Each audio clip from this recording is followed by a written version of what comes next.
Welcome to the Warriors Haven podcast, the place where discipline meets purpose and everyday people become unstoppable.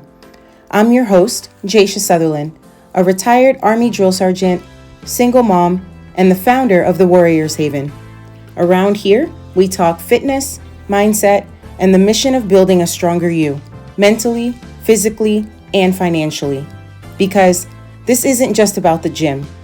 It's about life, leadership, and living on your terms. So gear up, lock in, and let's step into the haven where warriors are made.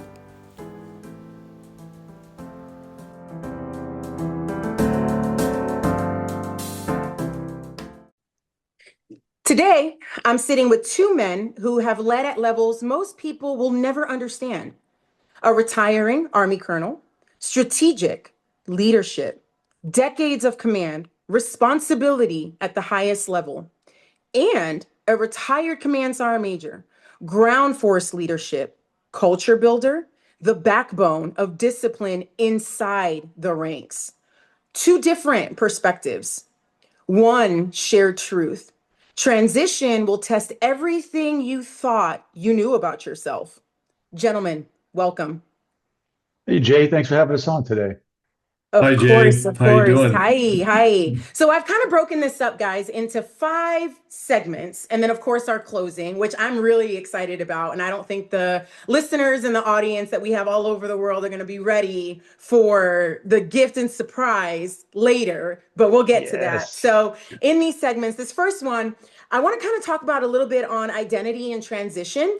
And so let's start here because this is where most people break and don't even realize it. Derek, I want to come to you first. You've Sure. spent your life leading at a high level. People look to you for direction, decisions, authority. So I want to ask you this honestly. What scared you most about transitioning out? Yeah, this is a great question. And I often talk about this with my brother and my wife and all these folks is what do I want to do when I grow up? You know, that's the biggest thing that scared me the most is, the Army's been about a 30-year career, 29 plus years, so say 3 decades. And you kind of know where you're going. You're mapped out. In general, you kind of know where you're going, you know, next job, where you're going to live, next post, yada, yada, yada. Now I don't know, right? And so it's that's the scary part. And then knowing that the resources you had at your fingertips with the Army or whatever service you're in, there's a lot of really great services I think that people just don't tap into or maybe realize that are there that are not always going to be at your fingertips. It's hard. You're not going to be able to go, hey, I need to reach out to this person or this network because that network may not be there anymore. And the other, I think the third one is always, work, where to live, finances, Mhm. health insurance, all the things Yeah. that didn't really have to worry too much about because you kind of got told all that and life, like health insurance is part of the job, you're getting paid, kind of know where you're going to live, you got to pick a house, but you know exactly where you're going, kind Yeah. of thing. So, but I think the scariest thing is finding that new purpose, that new goal. What do I want to be when I grow up is the most significant thing that I think will challenge most folks. Excellent. So, follow up. Was there a moment where you realized I'm not in control the way I used to be?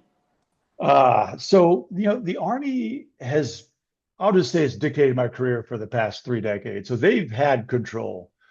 I would say after this, and and again, there's a lot of folks that are retired, or like my brother's just retired, or folks like me that are retiring. It seems like that control is now back in my lap. So I think less about me losing control, but gaining more and not knowing what to do with it. That's the challenge, right? Like that's the scary part. Like I don't have to work. Maybe I do have to work. Where am I going to live? The Army's not telling me where to live.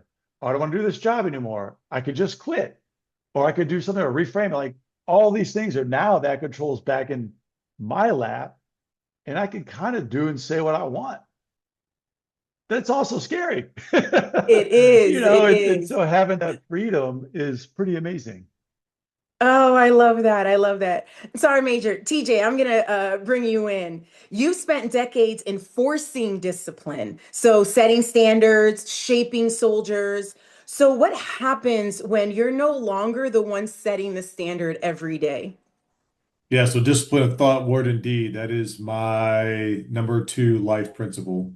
And everything begins with thought. What are we going to do today to make ourselves and the team better tomorrow? And then does our video match our audio? So my wife has designated me her trophy husband. So I'm still setting a standard, right? I've got to set the trophy husband standard. I can get fired from that job. I can't get fired as a husband, but I can lose the trophy status. So Oh, on man. the right, so on the standards piece, Yeah. I You get gotta the not only do I have to go participation to the trophy. gym and right, not only do I have to go to the gym, but I have to, cook, clean, do all the errands, do whatever it is that a trophy husband's got to do. Where is my wife still you know, bringing home the bacon, so to speak, bringing home the paycheck, which is good. After 32 years in the Army, I'm pretty excited about that. But for setting the standard for me is now I am disciplined in what I do every day. I didn't just retire and say I'm just gonna not say quit on life, but just say just kind of random way to move through life. But no, I still keep myself very disciplined when I sleep, what I'm going to be eating, and then what I'm going to do each and every day. So yeah, I'm still setting the standard for me, and then for all the trophy husbands out there, still rocking it. Oh, I love it. So, Sergeant Major, I want to go a little deeper here.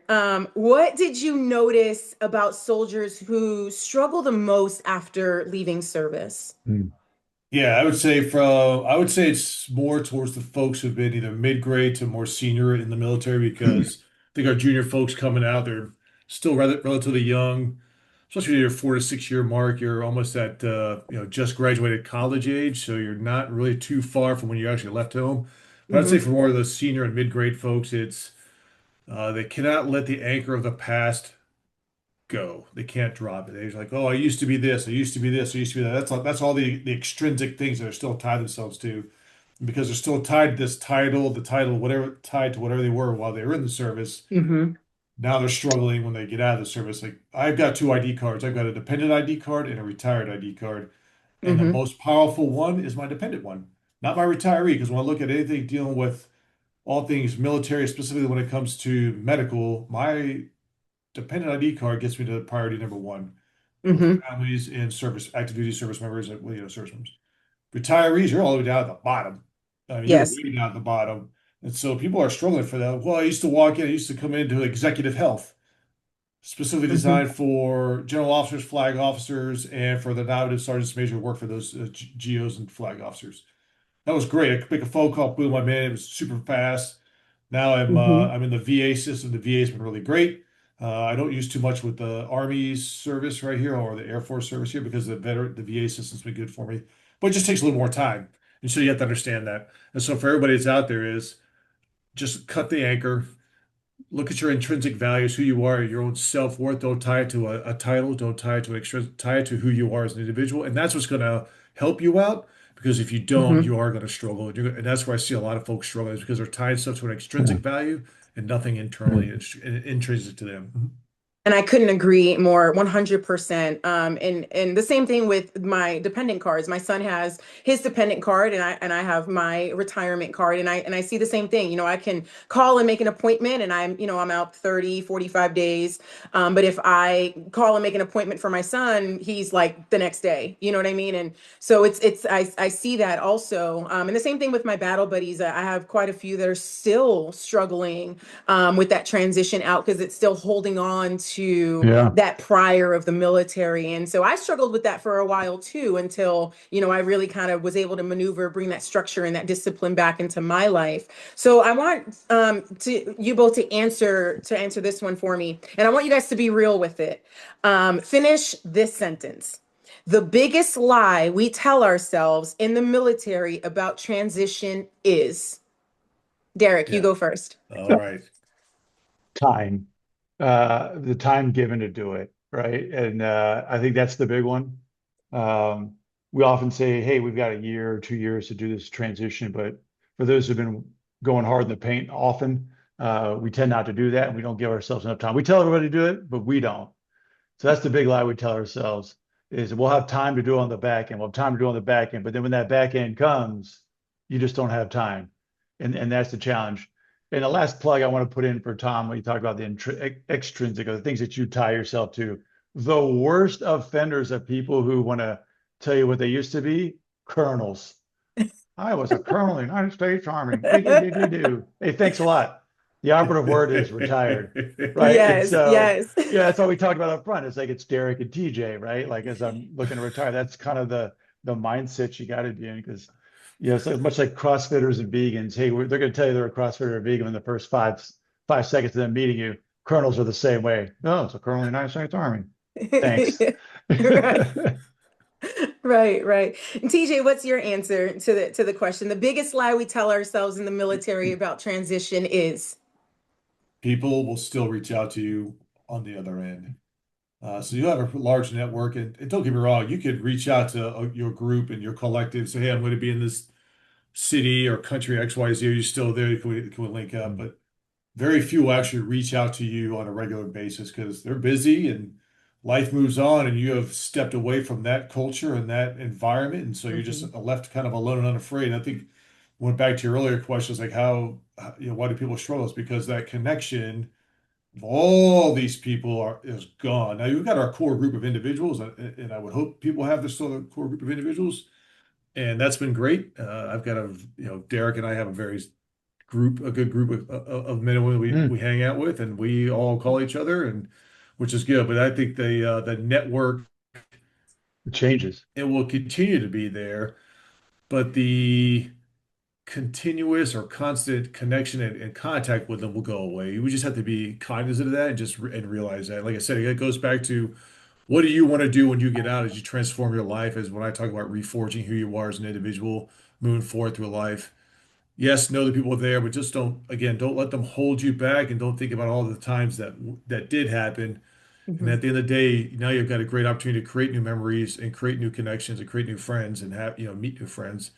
So take those as great opportunities. It's not a threat, it's not a weakness, it's just opportunities waiting to happen. Oh, I love both those answers. Thanks, thanks, guys. So one of our biggest things I think that we connected on when we, got to talking and really got to meet each other was energy. Oh yeah. My podcast and the things that I am very passionate about is discipline and energy. I go completely against the motivation thing, and that's kind of the point of view for me. So when we talk about energy, I kind of want to shift the conversation a little bit into something that I believe the root of everything we're talking about right now and energy. Most people think that they have a discipline or a motivation problem.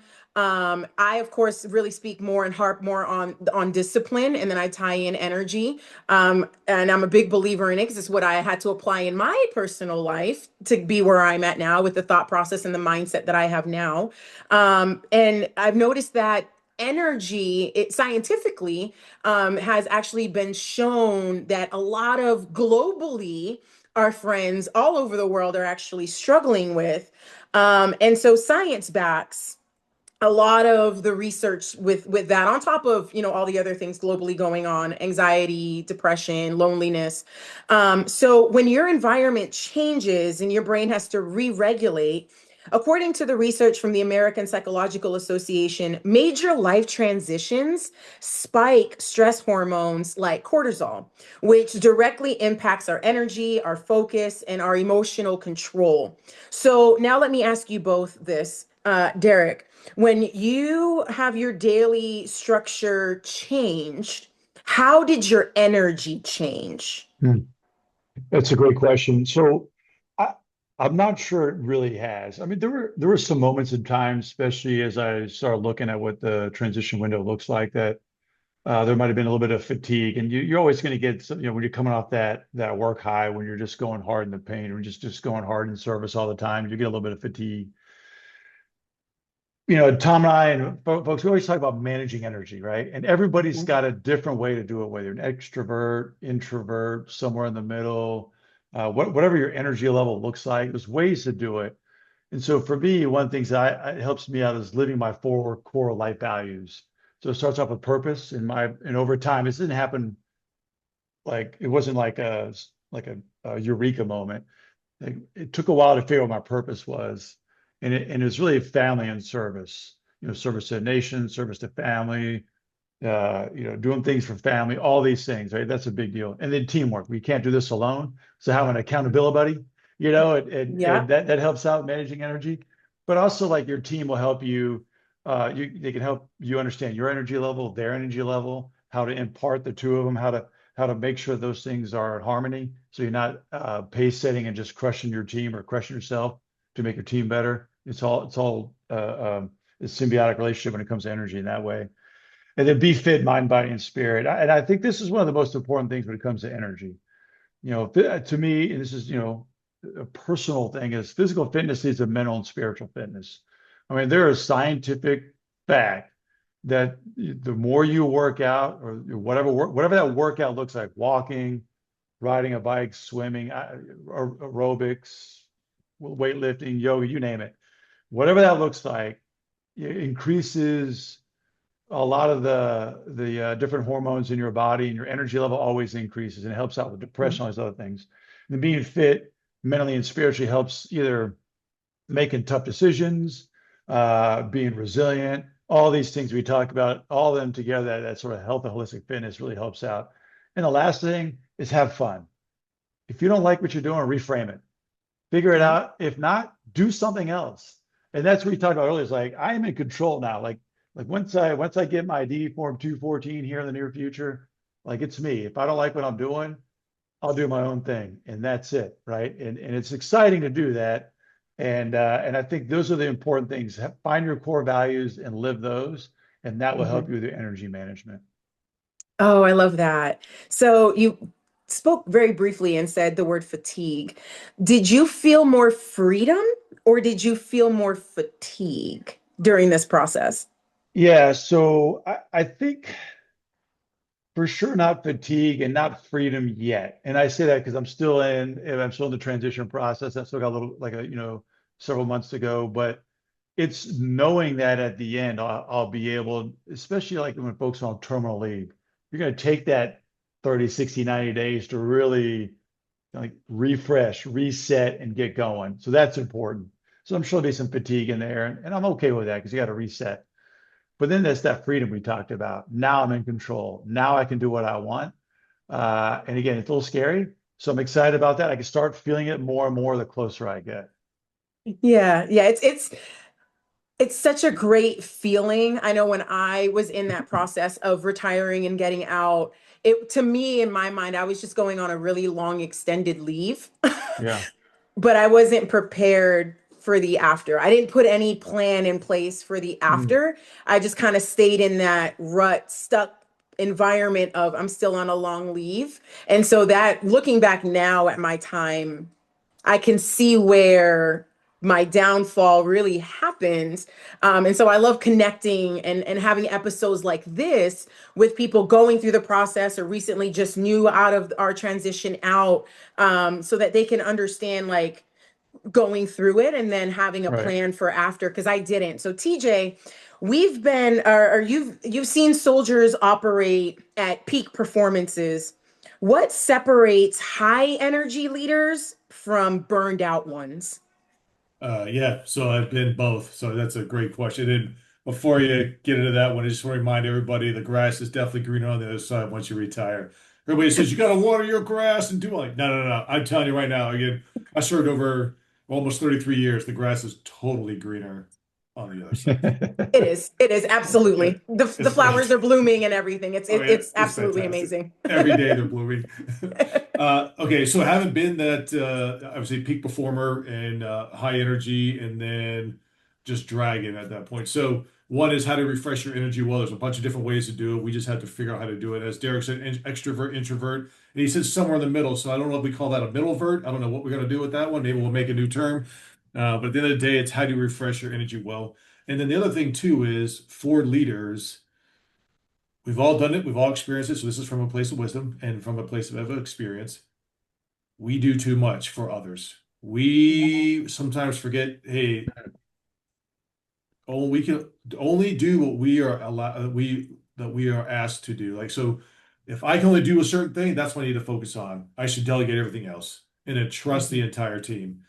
And when you become burned out, that's, I think, is what happens. It happened to be quite a bit. I took on too much just because it was exciting. A lot of it was because it was kind of cool to do. But Mhm. at the end of the day, even though it was cool to do and all those and all the excitement that goes with it, at the end of the day, that wasn't someone else could do the job. Someone else could really do that. And then what happened is I shifted focus from what was at what only the things that I could do. And so when I remembered that and got back into that space, I started getting my energy refreshed. And so for the folks that are out there, just remember, do the things that you're only asked to do or only you could do, especially when it comes into professional life. Personal life, a little bit different. And then refresh your energy because at some point you are going to get burned out. If you just do too much, too much, too much, you just keep going, keep going, keep going, you're just going to get burned out. That's all there is to it. Doesn't matter how much energy you have, eventually just it will run out. And then you're just Yeah. gonna go back into RBF, and everybody's gonna think, "Oh my gosh, there we go. That person just ran out of energy."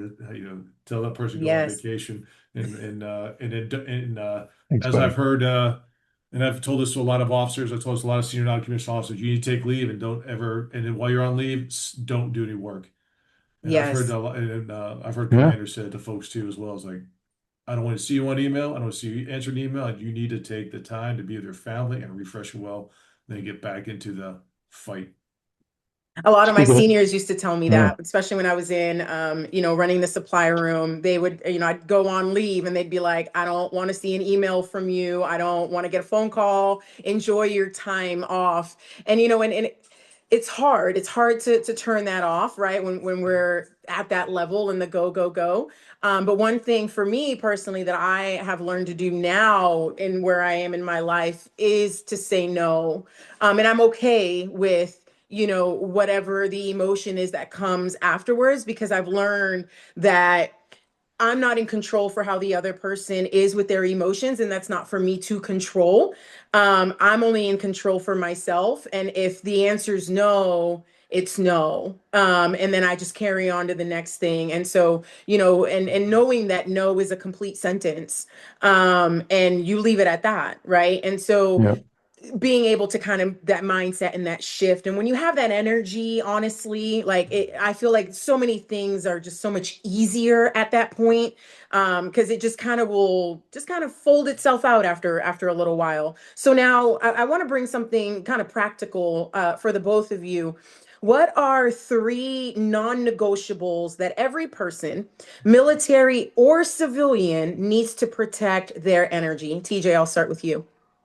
Yes, it's funny. Derek and I we talk about this so So it's much. going to be the same The, answer, just so you know. it's going to be the exact same answer because this is where the military and I would say the Army got this one right. It's the Yeah. nutritional triad: Yeah. sleep, fitness, and nutrition.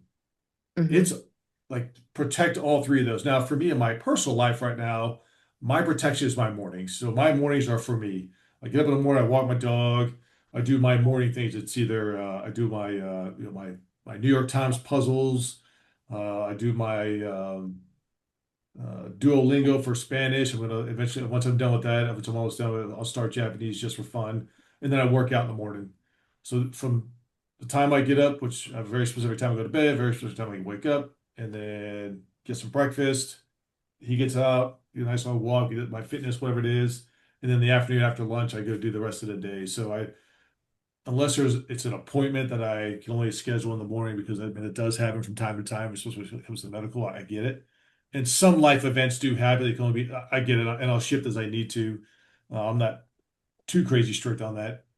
But for about 90% of my day or my schedule, and then we talk about the things that are the non-negotiables in my mornings because they're for me so I can get ready for the rest of the day and then make sure my energy level is good for I can help everybody else out. I Love like that. that. I like that as well. I'll add one additional thing. It's kind of funny. We all know people who can't control themselves on social media and they want to control things Mm. they can't control that are just outside their scope of reality. Like I know folks who wake up in the morning, first thing they do is they look at their phone, whatever social media account, whether they're typing away on their phone, whatever platform they're using. By the time they get to whether it's work, school, or the thing they've got to do, their energy level, let's say they had a good night's sleep, is at 100%. They're at work at 70%. And Yeah. throughout the day, they're getting drained because they're seeing stuff online and they can't control themselves. So some of it is a discipline issue. We talk, Tom talks about be disciplined, thought, word, and deed, and we talk about fitness, triad. Those are all about being disciplined.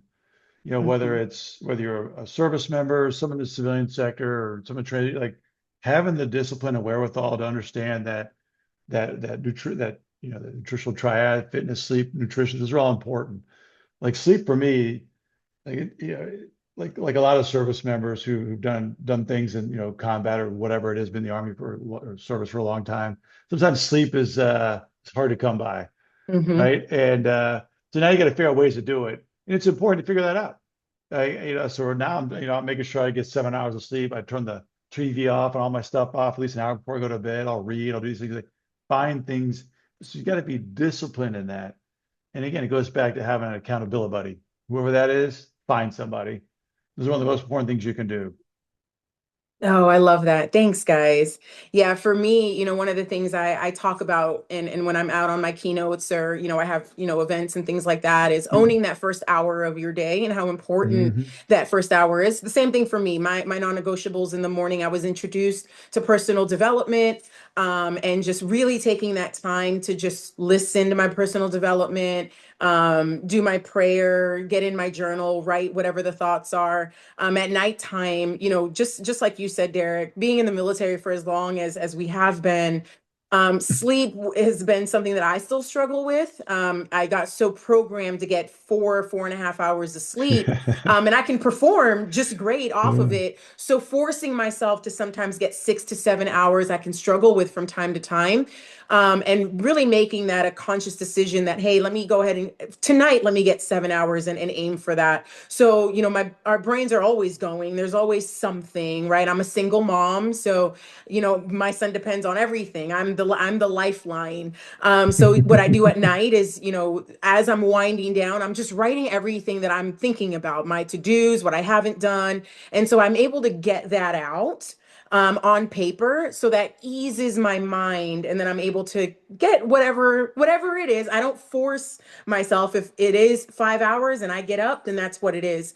But then I make sure that my morning time is mine, my personal development, my prayer, my journal, my workout, and then I get in, and I don't touch my phone. I have my iPad that will get on for my personal development, but my actual cell phone I don't touch. And then I also turn my do not disturb so that it's just my Yes. immediate family. If my mom and dad were to call, or my best friend, or, whoever I have listed in my phone for those emergencies, those are the only ones that are coming through. And it's Yeah. amazing because then when I turn my phone like on, to get with the team and all the things, then it's like Yeah. 103 Yeah. notifications, everything coming in on Slack, Instagram, and LinkedIn, and I'm like, but I used to get so overwhelmed, and now I'm just like, this is fun, so being able to kind of shift again the mindset to that.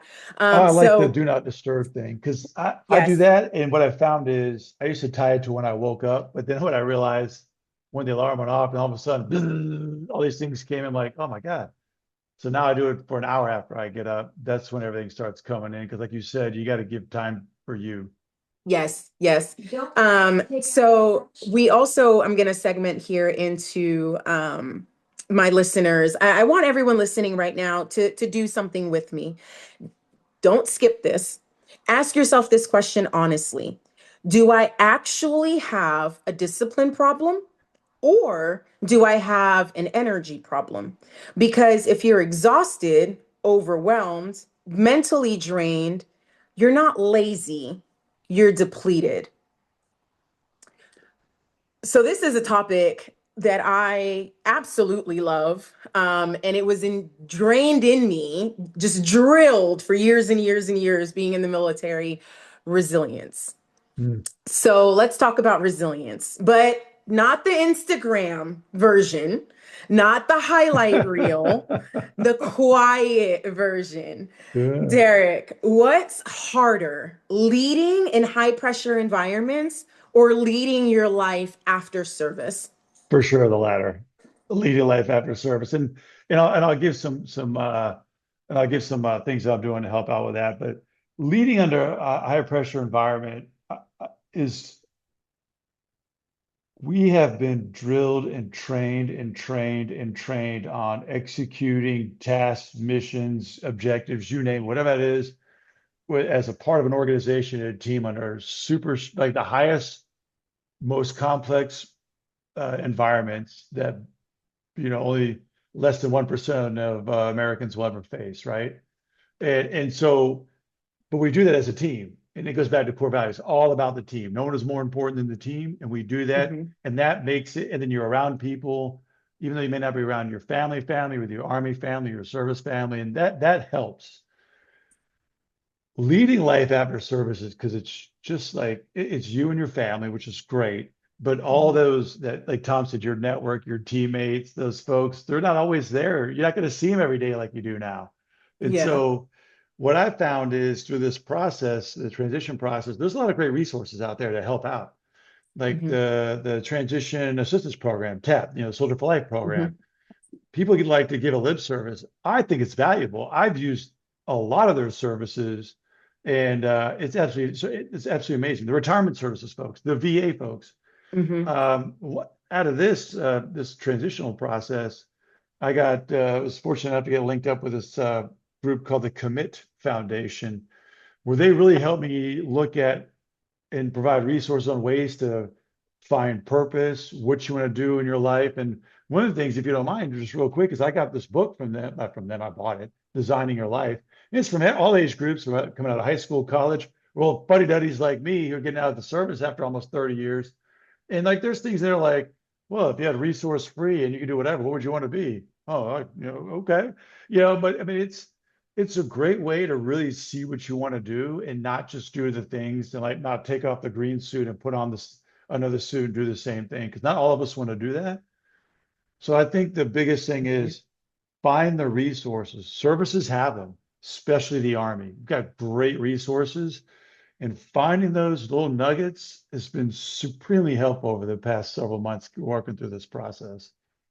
And I have to say, I think the Army has done a much better job over the years since I retired to Mm, see that transition and really helping the service members with those resources, making them a little yeah. bit more available, going a little bit deeper into what those resources are. I mean, they were there when I got out, but I feel like there's more in depth in the understanding of what those resources are now with those transitioning out now than when I transitioned out 6 years ago. And so Derek, I want you to go here with me also. Sure. What mental battles don't get talked about enough? So a lot actually. We are, again, for those who've been in the service for a while, we've done a lot of things. Most of us deployed a couple, three times. So I think talking about that, one of the challenges that folks that have transitioned out of the services, unless you join like a veterans group, there's really no veteran around you oftentimes. And so who do you reach Mhm. out to? I mean, there's social media and you can talk to your friends on the phone, but oftentimes that face-to-face contact, that human-to-human interaction is where it's at. The other thing is like traumatic brain injury, and I'll turn over to Tom for this because he's gone through a lot of this recently. I thought it was really great, and he's got a great story to tell about that. But like I'm getting a TBI assessment here next week-ish, 2 weeks from now. It's something I've been putting off for a long time because we've done these things, and like Tom said, oftentimes we tell people to do stuff, especially senior leaders, but then we don't do it because we're too busy, right? We've got Right. things to do, or pride cometh before the fall. You just got to check your pride at the door. It's like going to the gym. It's always something Yeah. stronger and faster. You got to check that pride at the door, Yes. and so I'm checking my pride. It's been it's better late than never. It's been too long in the making, but yeah, I think those things are really, we don't talk about it enough, and we absolutely need to. And I think Tom's got probably a better story to tell about that. So Tom, if you don't mind, I think you got a great one. Just on what we don't talk about in the mental battle. Yeah. Yeah. So I mean, obviously, we'll talk about it later. I mean, obviously, I did a thing. I wrote a book, got it published, all the crazy things that go with it. The impetus behind it, we'll talk a little bit about that later on, I think, in our discussion. But I mean, at one point in time in my life, I was at the bottom. I didn't think I had too many options left. I mean, I was staring at a pistol with two loaded magazines right next to it. Never, ever, I didn't put it in the weapon or everything, but I just contemplating life on what options do I have in my life. And, as a E9 at the time, and a lot was going on in my life. I was still deploying, still doing a bunch of stuff. This is before I got out of the unit I was in, and So yeah, it was tough. And then I didn't talk about it to anybody. I called a friend of mine up and I said, "Hey man, you still want this pistol?" And because he was doing match shooting, he did a stock pistol. He's like, "Yeah, I'll come right over and get it." He knew what it was for. He knew why I was asking the question, but we never really talked about it. But he knew what he was doing, so he came over. And by the time he was over here, the pistol was already locked up. All the magazines were emptied. All the bullets were back where they were supposed to be, and everything. And came a gun. And I said, "Thanks a lot." He's like, "Hey man, that's what we do for each other." That's He's right. like, "Thanks for the pistol." And I was like, "Oh, I really appreciate it." And then I didn't talk about that story for, it's probably the second or third time I ever told this story. Wow. And I think the first time really I told about when I was on a recent interview. And so when I tell people, I say, "Hey, when I talk about my reforged journey, it's a hard path. But the tough one is leaders need to talk more about the struggles they have. You don't have to go over Mhm. all the crazy details, and frankly, probably don't need to, but you can talk about, hey, uh, a lot of folks look up to obviously a lot of the people, the mentors, all that stuff. Oh, they've got a perfect life. No, man, we're struggling just like everybody else is.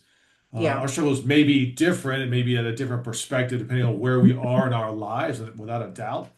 But we, just like everybody else, we're trying to make life better for our children and our families. But we're still struggling. And so if we can connect our stories to others and help people walk their path, and yeah, at the end of the day, that's what I think for the mental issue is just we just got to be able to share our stories, be comfortable about it. But again, it's tough to do it while you're in the military. I haven't obviously just retired after almost 33 years. It's Hmm. easy to say now. It's very difficult to do then. And so if Yes. everybody's out there that's listening, is this at the end of the day, tell your story. Be comfortable in telling your story because not only are you going to help yourself out in the telling of the story and a reminder of what we still need to do is it'll help someone step on their path and keep going. Yes, and I want to kind of add this too with you saying that, one of the main reasons why I created the Warriors Haven podcast is to bring guests like you guys on, veterans, military, because this is such a very sensitive topic, especially for me.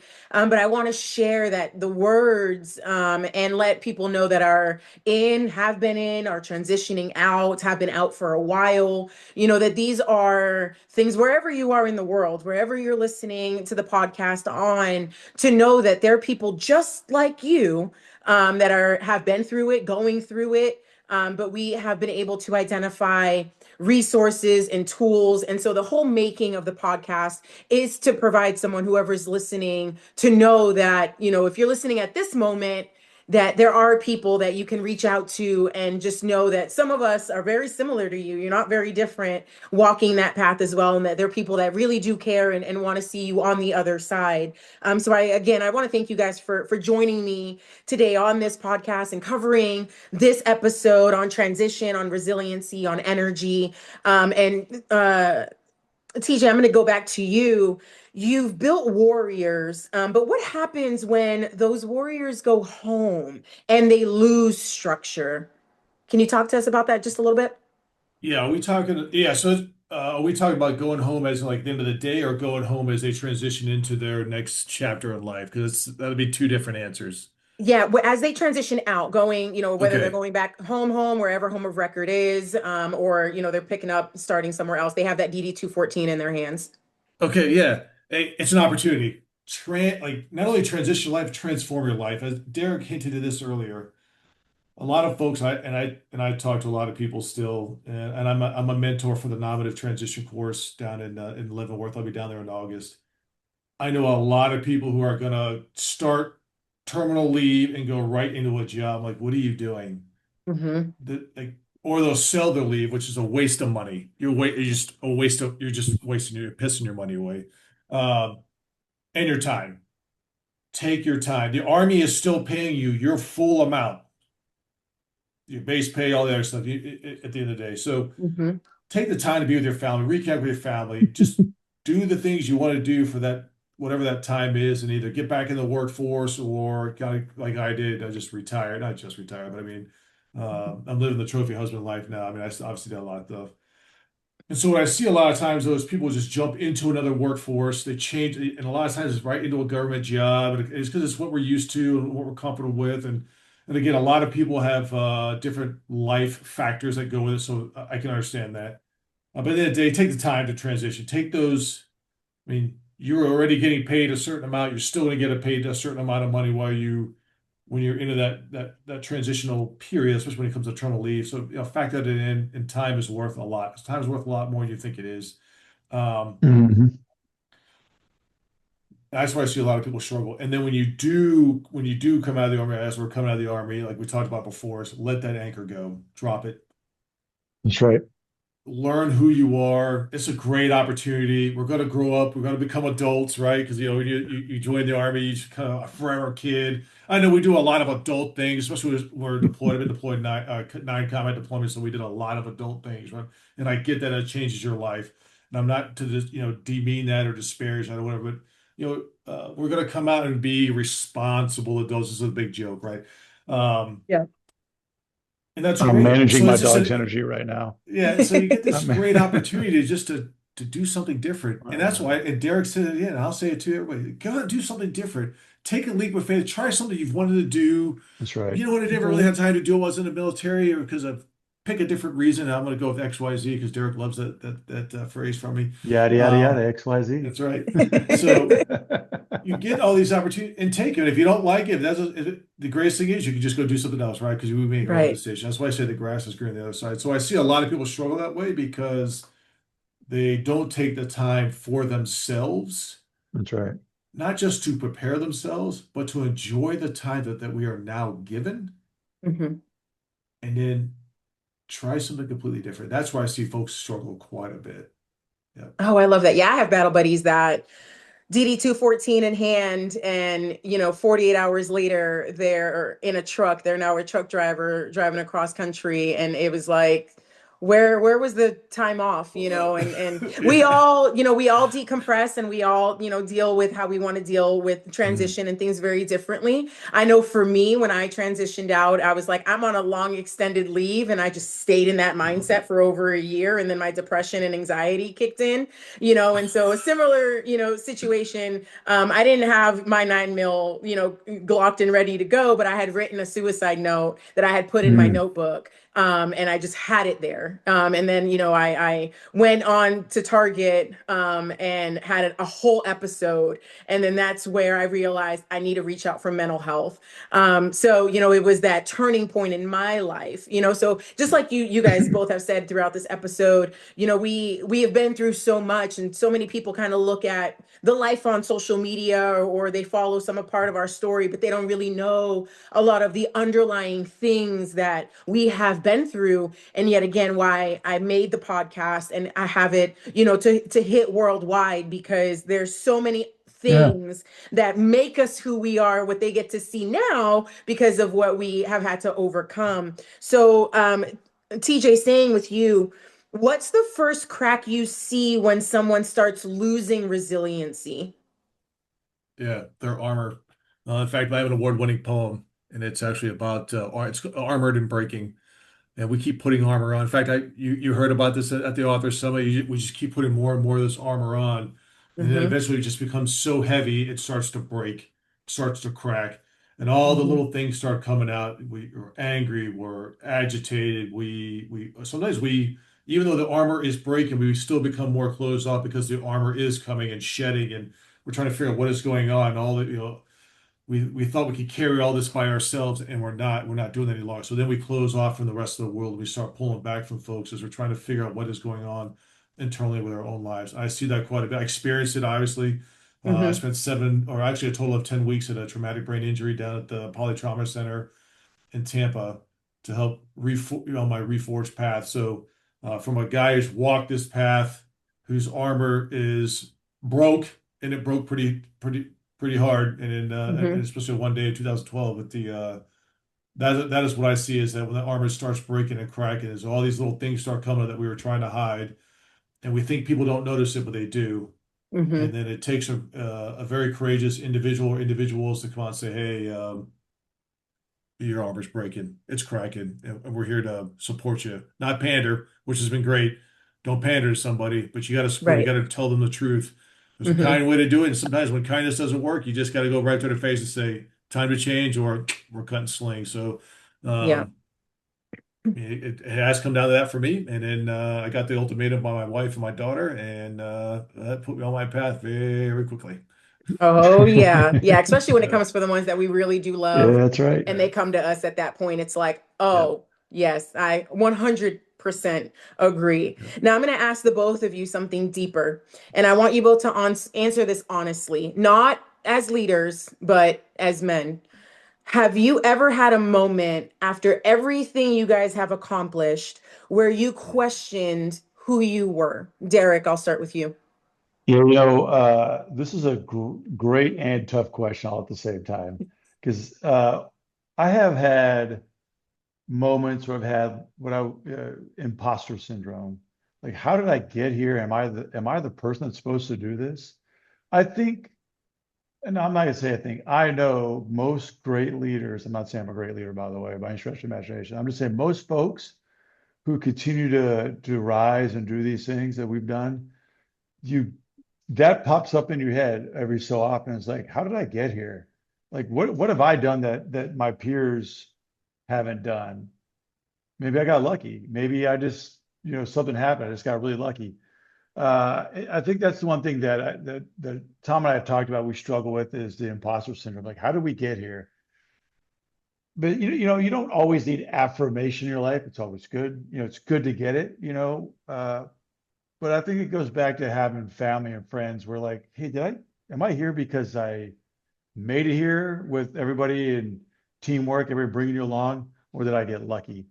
Or am I having imposter syndrome? I think that is the biggest challenge mentally. The higher we go in whatever career field or you name it, you realize that you are there for a reason, Mhm. and you will have doubts, and that's okay. Again, like having a doubt is fine. Now leaning into that doubt, and then having that doubt own who you are, that's where the challenges truly become. And so I think that's the big one is, did I have imposter syndrome? Sure, a lot of us do. But then you got to push through that. Like, no, we got here because of a team. We got here because of all the folks we've learned, that have helped us along the way, that we've helped along the way, the learning experiences we've had. All of those lead to the things that we've done. So it's truly not imposter syndrome, but it's okay to doubt yourself. Because I think if we don't, we become narcissistic. Like, I'm here because I'm great. Eh, are you? I say that, and this is going to sound kind of funny, and it is, and it's meant to be, but it's also meant to be serious. And Tom, I say this all the time when I talk when we talk leadership is, if you can't identify the asshole in the room, it's probably you, right? And Right. oftentimes it's the folks uh, that are narcissistic, that like, Yeah. I'm here because I'm better than everybody. And my guy, competition breeds excellence, but it only does that through teamwork and hard work and dedication, not being narcissistic and a show off. And so I think that's where we look at doubt and we see ourselves often, but pushing past that is a big challenge. TJ, same question. Have you ever had a moment after everything you've accomplished where you questioned who you were? Yeah, so I wrote a poem called Hope at Hope at Dawn, Ode to the Hope at Dawn, and it was after a very long mission my buddy and I got called out for. So we spent about 6 weeks in the Nuristani Valley. 10,000 feet's the valley floor, and we're up around 12, 13,000 feet on the ridge line. And at the end of the mission, pretty significant, got what we needed to do, a very, very significant operation at the end. And we're still up on the mountain ridge, and dawn is breaking. And when I look to the west, I just see it's just a swath of destruction.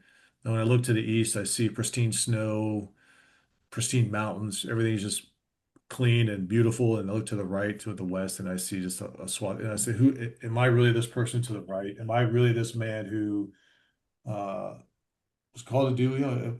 Asked to do what my nation needs us to do? And I definitely did it. Did it actually did it fairly well, especially that night.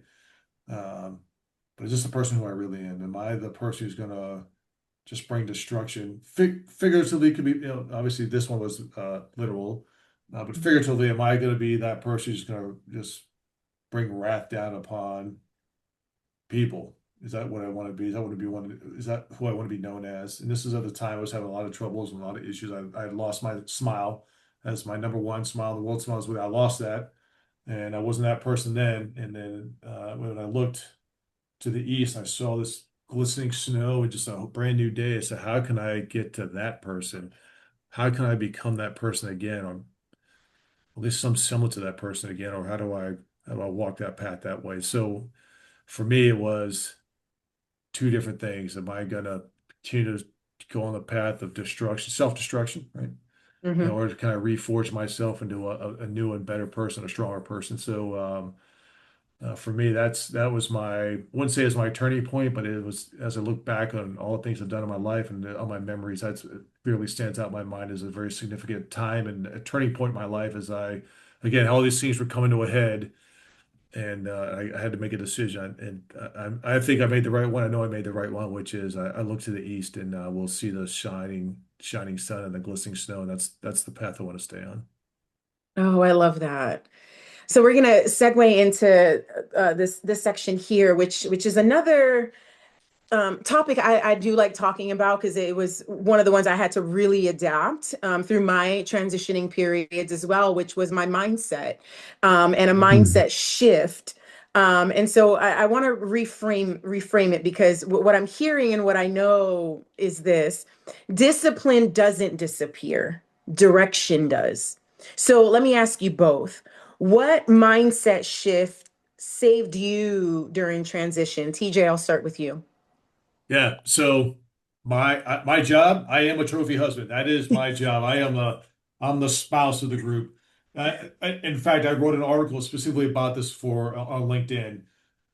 I transitioned out of the army, all the things that I did, all the accolades, all the struggles, gone. It's all gone. Now my new role is not as a command sergeant major, not as a nominative command, not a soldier, none of that. I am a husband.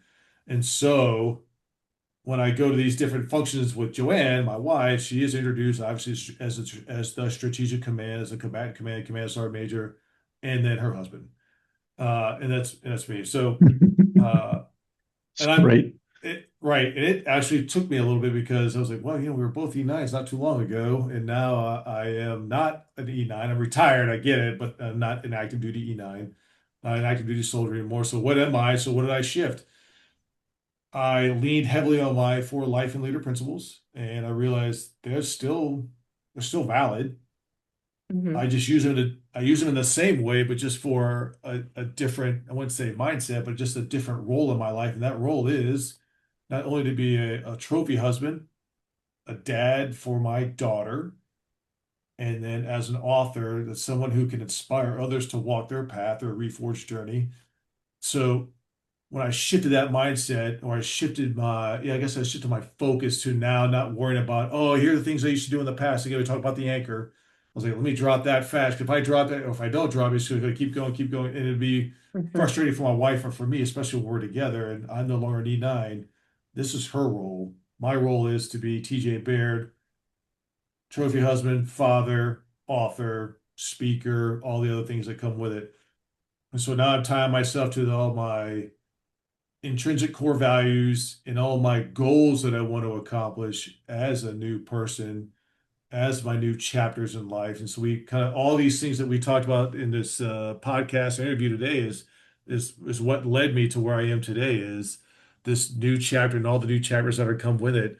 And so I'm excited and I lean heavily on those four life principles to ensure I made that transformation in the way I wanted to do it. Oh, yes. And your story is just amazing. And your wife Thanks. is a whole badass. So, I She's think pretty amazing. she's great. Yes. So, I know her listening to the episode when it does air, just to give her kudos as well, because she's phenomenal and a great, So, you know her flaw though, right? You know what her only flaw is, right? no such thing. Yeah. Oh, no, no, no. She married down. She married down. I Way married down. down. She's like, I'm gonna go Way to the up. junkyard. I'm gonna get, I'm gonna get that old crusty guy right there and see if we can put Yeah. some shine on him. She's still working on it. She's still trying to get me Yeah. the, yeah. Can't So polish that Oh turd. that's her no. flaw right there. Yeah, you can't polish that turd right there. Oh Wow. no. Derek, you're in Yeah, transitioning out yeah, now yeah. from the Army, and we're just so grateful and blessed to have you right out here in Fort Sill, Oklahoma, and having being the garrison commander for Fort Sill and the amazing work that you did for the installation. Probably one of the best command teams I had ever seen, and I just a little jealous because y'all weren't mine, but Uh, it's okay. It's all right. These soldiers got it, and I'm glad that's this what is matters. recorded. This is recorded for posterity. I love It it. is, it is. But what has been your mindset shift Yeah. during this transition that you're going through right now actively? I have three words: transformation, transformation, transformation. Right. I did talk very similar. Like I did some on LinkedIn, right? Talked about that where uh I wanted to do something completely different. Again, working with the Commit Foundation, there's these two lovely ladies, these two British ladies who used to work with the TAP, the Transition Assessment Assistance Program. Someone linked me up with them as well. And so with these different resources, what I've found is I love to coach, and I really like coaching leadership. And this goes back to when I was a young kid in college. I was a Bonner Scholar, which meant I had to go do volunteer work. And we did an at-risk Yeah. youth volunteer, like Big Brother, Big Sister. Hmm. When I was in Savannah, Georgia, in 2011 to 15, I worked with this great group called Performance Initiatives that did life coaching and mentoring for at-risk youth all the way up to adults. So that included mentoring and academic mentoring, tutoring, leadership, life lessons, and then Olympic lifting, which is really great. So I got certified to do that to coach folks. I say that because that is what's helped me and set my mindset right for the future is the whole transformation piece is Hmm. not relying on what I'm saying, not doing the thing that I just came from, not doing maybe a municipal set or selling something back to the army or being a DA civilian, all those things. Great. For people that want to do that, that is absolutely fantastic. And I applaud you for it. But much like Tom said earlier, is I wanted to try something I've always wanted to try is coach leadership. At the National Training Center, I was an observer controller for twice, once after battery command and then after battalion command, so for 2 years each. And I did some advising for some senior level leaders in NATO as a fires guy, and we switched from peace and stability to more deterrence and conflict oriented, and what does that look like? And it was kind of I got to help out a lot with that. Um, so I found is that coaching is great. I love it. Got the passion for it. You talk about energy. I love it. And so transformation, transformation, transformation. That's my mantra. Continue to be my mantra, not just through this period, but once I get out and continue on that glide path. And so it's been helpful and having a network, having a team, having friends that helped along the way has been super impactful. Oh, yes, yes. TJ, I'm going to go ahead and shift to you real quick and ask you, what would you say to someone right now who feels lost? And if someone feels like they're starting over, what do they need to hear today? Wow. That's that's a good one. I would say internal words of affirmation. So there's I do my morning meditation, and metta meditation is great because they're about words of affirmation for not only ourselves but for others. I think that is the hardest part for us specifically as individuals is words of affirmation for ourselves. Hmm. And so I've made that part of my daily routine is the metta meditation. It's been great, and it's tough sometimes because I think, oh, why am I giving myself words of affirmation? That was very hard for me to do in the very, very beginning when I started my journey. It's much easier now.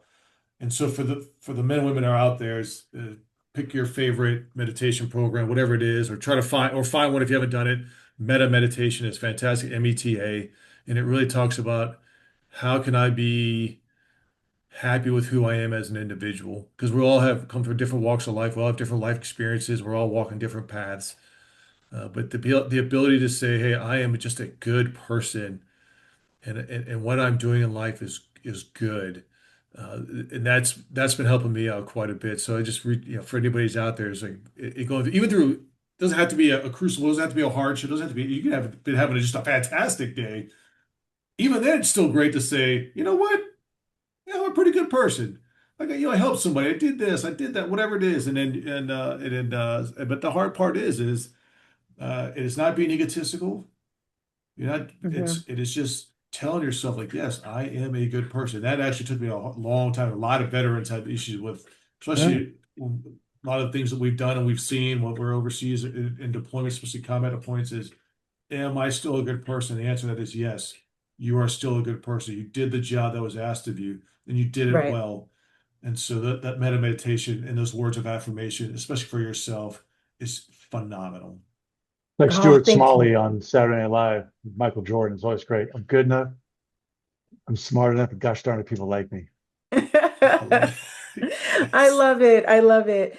This recording for this episode has been very special. It really has. I think we've hit a lot of topics of conversation that kind of don't get talked about. We just kind of, a lot of us kind of go through our mundane day. We wake up. If we got to go to work, we go to work. We got to take care of the kids. We got to cook. We got to clean. We got to do all these things.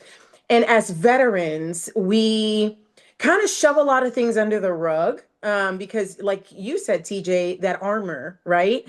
So, not only have I had so much fun with this entire production to create the episode and bring you guys on, but I'm going to segue and pivot into this conversation, which is probably my favorite. Not that what we Okay. haven't talked about hasn't been fun and very educational, I feel, and informative for those going through transition, whether it's military or civilian. But because leadership doesn't stop when the uniform comes off, it evolves. And I really truly believe that. And so I want to talk about why this next part matters. Sergeant Major TJ, you inspired the writing of The Warrior Dad. What inspired you to write that? My daughter. So I got this little dude right here, a cool bear. Is she gave it to me on my last deployment.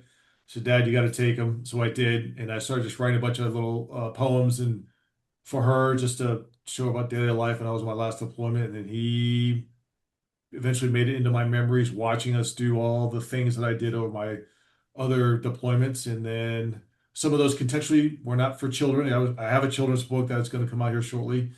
But then I said, you know what, I really need to start writing about my memories. And I realized I think if I go with this book called Warrior Dad, I can write it for my daughter, who's a young lady now in her 20s, and able to understand more of the writings inside there, especially, and it was all for her.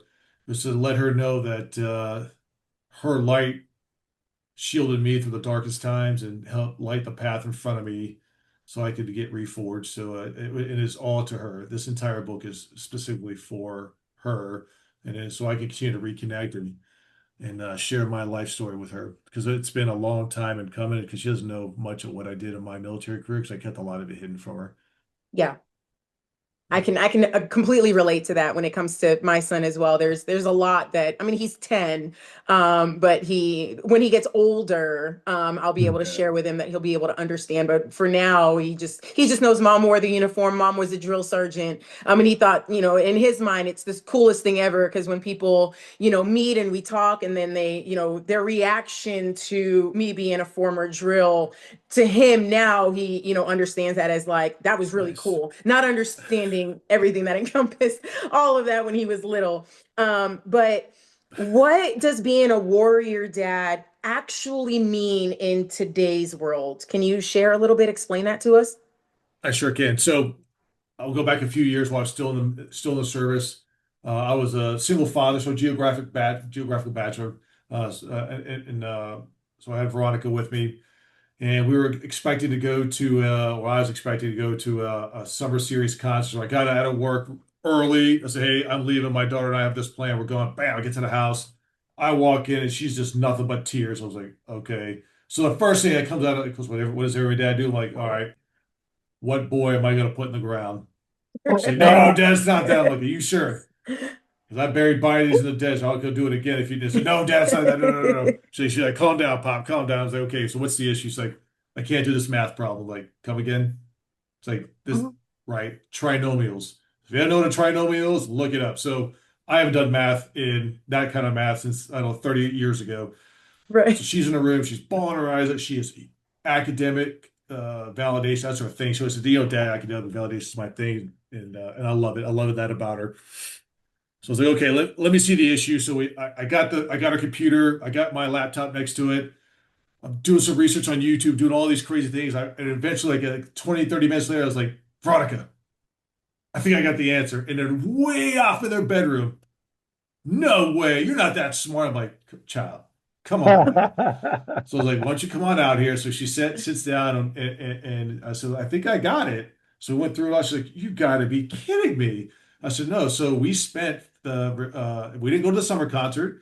We sat there at the dining room table for 2.5 hours doing her homework. And like, there was only like maybe 5 or 6 questions. But if you actually done it, hers like several pages long to Mm. finish. Once Yeah. we got done with the second one, she started ripping them out. She's like, "Oh my God." Then she's like, it did a click in her head. And so I'm over here on the struggle bus still, and she's already on like the last one out. She's like, "Dad, you got to catch up." Like, child, I started you on your path. You can at least wait for me, Come on now. And so we talk about being a warrior at home. It's being present. That's the big Mhm. one. Yeah. Being present where you are, because there's no such thing as work-life balance. That's a misnomer. There's a harmony. It's a symphony of life. Yes. A friend of mine wrote about that, or got an interview recently for a recent news article, and he talked about that. I told him I was totally going to use it because I always talk about the harmony of life and the Mm. symphony and how you bring it all together. And so, how are we present at home? How are we present wherever we are? We present at work, we're present at home, we're present when I walk my dog, go to the dog park with Macaroni, he's here behind me. Am I present with him? Am I present with my daughter, my family, or am I on my phone, or am I distracted with something different? So being a warrior at home is being that present figure for wherever you are in life, wherever that situation is. Are you a warrior at that point in time? That's for me is what being a warrior is. It's different for every situation. Mhm. But at the end of the day, it's about being present and being yourself in the presence of, and it could just be with, and it could be individually. I could be present with myself when I talks about what we talked about earlier with working out and all the things that we all do and all Mhm. spouse and champion. So that's what it's all about for me. Is being that present person, and at the end of the day, that's your warrior. Awesome. Maybe that might be the same answer to this next question. Let's see. Okay, I'm a single mom. So, what is one lesson from the book that every parent needs to hear? yeah. Be connected. Share your story. That's what it's all about. I'm sharing my life story, not only with my daughter, it's crazy enough, I'm sharing it with the world. And I did it, and I wrote it, and I created those illustrations specifically for people to see themselves when they read it, and they read it for their family, they read it to their kids as, oh, mom was here, dad was here. Let me tell you, I'm reading the stories. Let me tell you what dad or mom was doing. And while we're doing that, we were thinking about you. And so for you and for everybody who's got kids or grandkids, nieces, nephew, whatever it is, and I think Derek does a lot of coaching with the young kids and young adults and everything is share your story, connect your story with others. And then from that connection, we're going to build a relationship. We're going to inspire others so that they can walk their path and they know that you will be there with them. You may not always physically be there, but they know they've got a warrior that's cheering them on. It could be from afar, or it could be literally right next to them. And that's what it means for this book, for being a mom, a dad, or whatever it is, husband, wife, whatever, a partner, whatever that is in life. Share the story, connect, and inspire. I love that. Okay.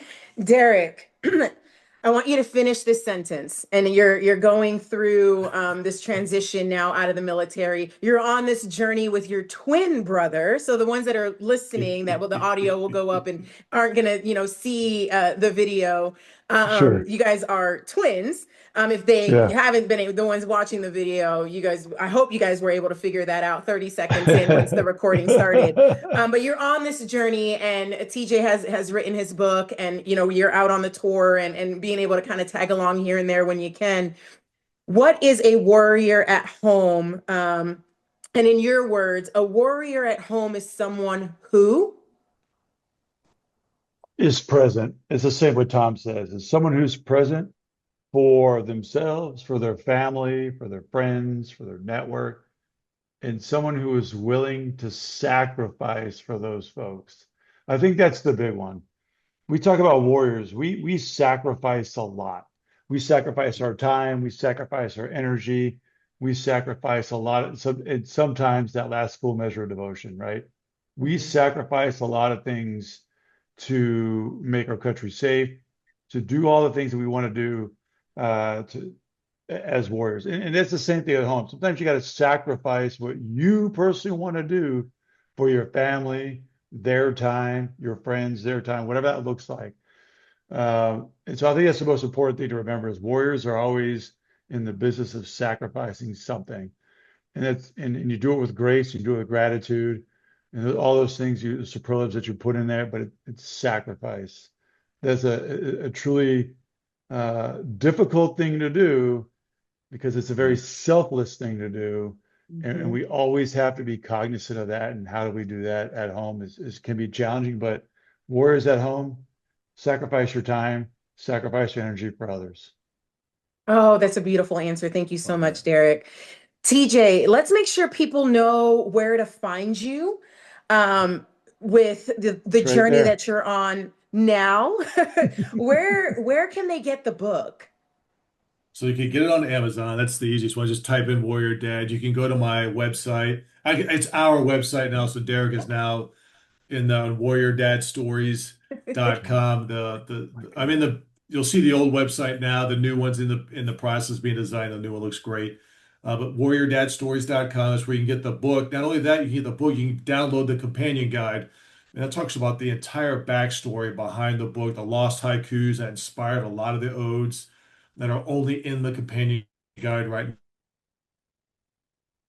now. My work is from all my poems and things that I wrote for the men and women down at the post-deployment rehabilitation evaluation program at the VA hospital in Tampa. I also have my award-winning poem on there as well. And we've got a couple other things to search the site and there is a lot on there and it's been great. It's been healing for me. It's one of the big things, right? Healing through words for me and hopefully inspire others to heal as well. And then at the end of the day, it's we'll walk this journey together. And then if for the folks out there, if you if you buy the book and you love it, please leave me a review too, because you always got to feed the algorithm. That's the big one, right? And then enjoy it. And yeah, it's just and share it with others. Don't just buy the book, read it, and then leave it at the house, whatever. Share it with others because the idea is to connect one to another and to share our stories of hope and inspiration so that we can all walk our paths. It may be different, but we can definitely walk them together. Yes, and to caveat off that, from reading the book, gifting it, Mm. once you acquire that, gift it to someone, especially us veterans. I feel like there's so many takeaways. So we always have birthdays, anniversaries, the holidays are coming up. So it'd be a great gift Father's to give Day. someone. If you don't know what to give, go ahead and grab the book and give it as a gift. That's right. Um, TJ, you're also touring as well. What cities are Yes. you hitting next that maybe someone may you might be visiting that they can come out and see you at? Yeah, so I'm going to be at Long Tab Brewing, and that's going to be down in San Antonio. I'm really looking forward to that. That's going to be the 25th of June. So it's going to be on the whole Father's Day thing, so it's great. And August, I will be in Phoenix, Arizona, with my mom at the Corn Fez, Fez. So I'll be there and I'm looking forward to that. And then November 7th, I will be at Beehawk Distillery, and that's in Southern Pines, North Carolina. So friends of ours who retired and they have a really amazing distillery down there. It's a phenomenal community there. So those are the next three that are coming up. And I've got a few more that are in the works. I just got to lock them in. And then for anybody, if you come on the website, join the mission. I put these out on my newsletters, all the podcasts, everything that we do, and the interviews and articles will all go on there as well. And I keep everybody updated on my site. So those are the three that I have got locked in for now. Okay, awesome. And a final question, TJ. When someone meets you at a book signing, what do you want them to walk away with? A shared story and a great shared experience. That's what it's all about. I love to hear other people's stories. People come to me and say, "Hey, I don't know how to write my story," and they've asked me to write theirs through poem. And I said, "Yes, send me your story. We'll write it, and I'll send it back to you, and with maybe with a canvas art on it." So I've done that a couple of times already. But yeah, come out, and then share your story because it's always great. That's how we connect with each other. Oh, I love that. Thank you Thanks. so much, gentlemen. I'm going to go ahead and zoom this out because this isn't just about the military. This is about being human. Everyone listening is transitioning through something, a job, a relationship, a version of themselves. So I want to ask you both, what does being a warrior mean outside of the military right now as we stand in the present moment? Derek. Of course, I'm the first one. It goes back to, for me, I said earlier about what it's like being in the home or in the family with being a warrior. It's very similar, being present, sacrificing, but also I think it's continual service. I think one of the things that's really helpful in life is finding something to, whether it's volunteer work, whether it's coaching, with something to do with the family, with friends, like find something that will impact the community in a positive light, impact your family in a positive light, your friends in a positive light. Do some sort of act of service. That is one of the most important things that you can do. I mean, heck, you could work at the SPCA with dogs, cats, rabbits, you name it. Whatever that looks like, do something that is selfless and it's all about service. I think that's what, for warriors, that's what we should be doing. I love that. TJ, can you end this for us? What is one action someone listening to this podcast, wherever they are in the world, can take in the next 24 hours to take back control of their energy and direction? Yeah, control what you can control. Don't worry about anything else. Control what we can control. And then that'll bring you all the energy back in you. Enjoy life. Enjoy the moment. Be Yeah. your warrior. That's the greatest thing. Be your own warrior. Connect with others. Share your stories. Inspire others. And be inspired by someone else's story so that we can all walk our path together. We're all humans. We're all trying to make a better life for ourselves and really for our kids and our families in the future. But we're all doing it together. We're all doing it different ways. We'll have different ideas, but we're all humans trying to get to a goal, which is a better future. Doesn't matter how we see it. Doesn't matter how we're going to get there. We just got to do it and inspire each other along the way. Do that. Share your story and then just enjoy life. I love it. Thank you, gentlemen, so much. I want to close this out with something simple but powerful. You don't lose who you are, you lose structure. And when you lose structure, you lose energy.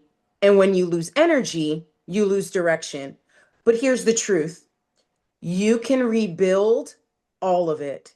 So if you're listening right now and you feel off, you feel behind, you feel like you don't recognize your life, you are not broken. You are in transition. And warriors, we don't quit in transition. We rebuild. If this episode hit you, share it with someone who needs it. Go support Warrior Dad. This is bigger than a book, it's a mission. And if you're ready to take control of your energy, your discipline, and your life, stay with me because this is just the beginning. Thank you, gentlemen, so much. I'm so grateful that you guys joined me on the podcast for the Warriors Haven and future blessings for everything that's to come and the collaborations. Maybe we can collaborate on a book Yeah. together here in the future. You guys with Warrior Dad, the Trophy Husbands, and then we also have the Warriors Haven Edge book that will be coming out sometime in 2027. Awesome. So thank you, gentlemen, so much in connecting and reaching out and the impact that our world can get from all of this. Please continue, don't stop. I know there's road bumps and so many other things that will come along the way, but the mission and the vision, the goal, the dream, to inspire others that if we can do it, anybody else can do it. So thank you, gentlemen, so much. Thanks, Jay. Thanks, Jay.